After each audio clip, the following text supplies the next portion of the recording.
Hello my friends, आज हम एक न्यू टॉपिक शुरू कर रहे हैं जिसका नाम है इकोनॉमिक्स यानी कि अर्थशास्त्र। तो चलिए जानते हैं इसके अर्थ को। अर्थशास्त्र अर्थशास्त्र दो शब्दों से मिलकर बना है, अर्थ और शास्त्र।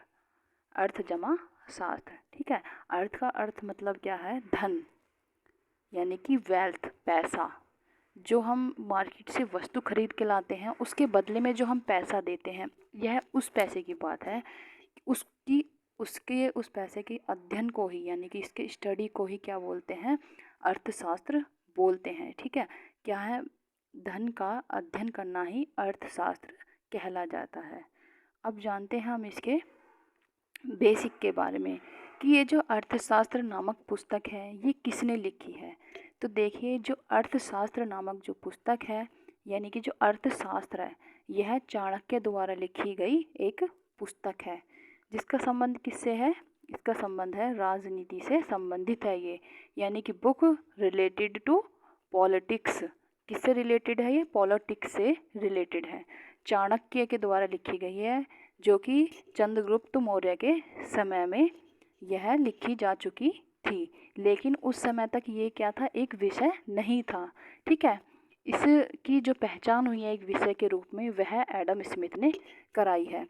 और जैसा कि हम सभी जानते हैं, जो अर्थशास्त्र के जनक हैं वो कौन है? एडम स्मिथ हैं। तो जैसा कि हमने देखा कि अर्थशास्त्र नामक पुस्तक किसने लिखी थी? चाणक्य ने, ठीक है। वो तो एक ही हिंदी शब्द की बात हो गई, लेकिन जो इकोनॉमिक्स है, ये जो वर्ड है ये कहाँ से आया है? ये ग्रीक भाषा के यानी कि जो यूनानी भाषा बोली जाती है उसके ओकोनोमिया से बना है, ठीक है। किससे बना है? ओकोनोमिया से बना है, ठीक है। अब जैसा कि भारत में लोगों को हिंदी बहुत अधिक आती है, ठीक है। तो हिंदी में लोग आराम से समझ सकते हैं कि अर्थशास्त्र क्या होता है। लेकिन अगर हम वर्ल्ड में जैसे कि अमेरिका में जाके हम ये बोलें कि भैया आप वहाँ का अर्थशास्त्र दिखा दीजिए, तो क्या वो अपना अर्थशास्त्र दिखा देंगे? नहीं। वो किस चीज़ को वो कौन से वर्ड को जानते हैं? वो इकोनॉमिक्स को जानते हैं, ठीक है, क्योंकि वहाँ पे इंग्लिश वर्ड का यूज़ होता है, ठीक है।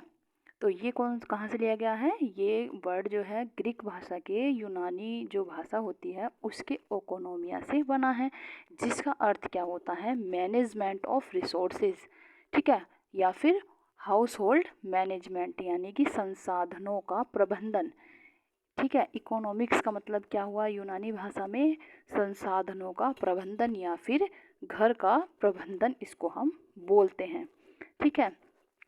अब नेक्स्ट हम देखते हैं कि जो अर्थशास्त्र है, यह जो अर्थशास्त्र है यह मानव की जो आर्थिक गतिविधियों का अध्ययन करता है। अर्थशास्त्र में क्या होता है? आर्थिक गतिविधि कैसी होती है? जो पैसे का लेन देन होता है, ठीक है। यानी कि जो पैसे का लेन देन का अध्ययन हम जिसमें करते हैं उसको ही अर्थशास्त्र बोलते हैं। इसमें क्या होता है? जिसमें उसकी आर्थिक लाभ या आर्थिक हानि शामिल रहती है, ठीक है। जिस भी जगह पर आर्थिक गतिविधि या आर्थिक लाभ या हानि शामिल होगी उसी को ही अर्थशास्त्र कहते हैं। तो जो फादर ऑफ इकोनॉमिक्स हैं वो कौन है? एडम स्मिथ, जो कि स्कॉटलैंड के अर्थशास्त्री हैं, ठीक है। आपको जानकर हैरानी होगी कि इकोनॉमिक्स जो विषय है वो 1776 से एक विषय के रूप में स्थापित हुआ है। उससे पहले यह कोई विषय नहीं था, अर्थशास्त्र की कोई पहचान भी नहीं थी। लेकिन जब एडम स्मिथ ने अपनी बुक, कौन सी बुक है?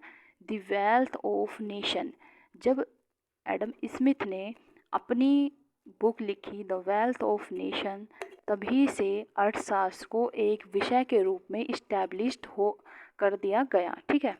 यानी कि वह हो गया, इस्टेब्लिश्ड हो गया एक विषय के रूप में। तो कब की बात है? ये हैं 1776 की बात। किसने? एडम स्मिथ ने, ठीक है। एडम स्मिथ के द्वारा ही इसको एक विषय के रूप में पहचान मिली है। इसीलिए इकोनॉमिक्स का फादर भी एडम स्मिथ को ही बोला जाता है, ठीक है। अब हम जानते हैं कि जो अर्थशास्त्र शब्द है या अर्थव्यवस्था, इन दोनों में क्या अंतर होता है। तो जैसा कि हम पहले से ही पढ़ते आ रहे हैं कि अर्थशास्त्र एक विषय है, एक विषय के रूप में इस्टेब्लिश्ड हो चुका है, ठीक है। जैसा कि हम 12th में पढ़ते थे या उससे पहले भी आपने पढ़ा हो कभी इकोनॉमिक्स, तो आप सब जानते होंगे कि जो इकोनॉमिक्स है यानी कि अर्थशास्त्र है, उसकी कुछ थ्योरीज होती हैं, ठीक है। उन थ्योरीज को जब हम अप्लाई कर देते हैं यानी कि किसी जगह पर लागू कर देते हैं, तो उसी को अर्थव्यवस्था हम बोलते हैं, ठीक है। अब हम जानते हैं कि जो अर्थशास्त्र है वो तो एक विषय है, ठीक है, लेकिन जो अर्थशास्त्र तो एक विषय हो गया, लेकिन जो अर्थव्यवस्था है उसका प्रैक्टिकल रूप होता है, ठीक है।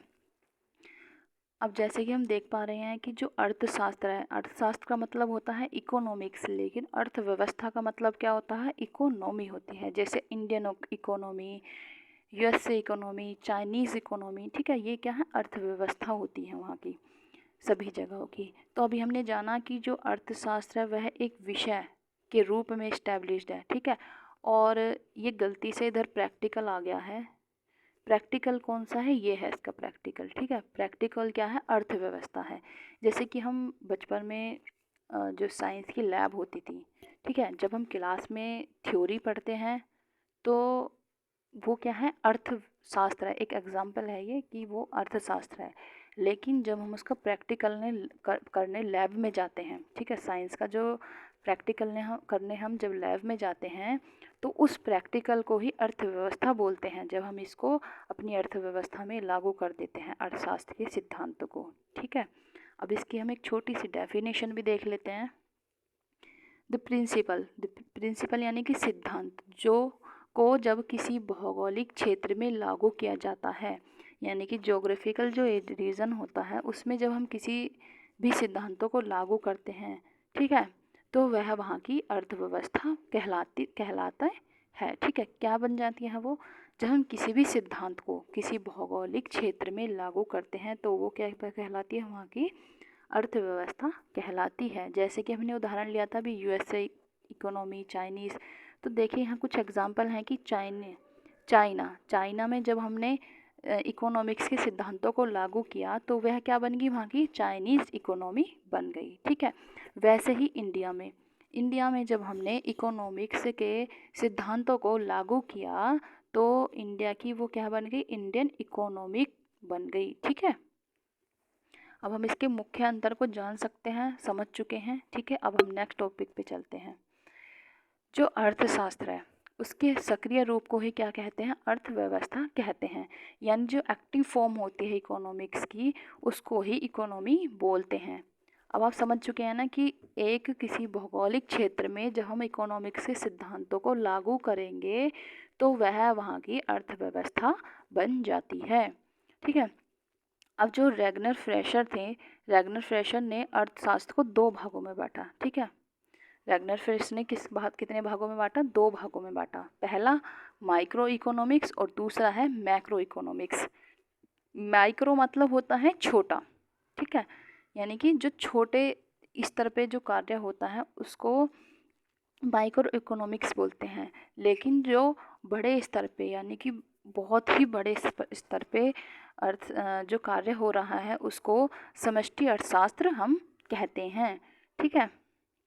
अब हम थोड़ा सा एक डिफरेंट जान लेते हैं माइक्रो और मैक्रो इकोनॉमिक्स में। तो जानते हैं माइक्रो, सबसे पहले हम कौन सा कर रहे हैं, व्यष्टि अर्थशास्त्र जिसको हम बोलते हैं, ठीक है। व्यष्टि यानी कि छोटा। माइक्रो इकोनॉमिक्स में व्यक्तिगत अध्ययन यानी कि इंडिविजुअल स्टडी की जाती है।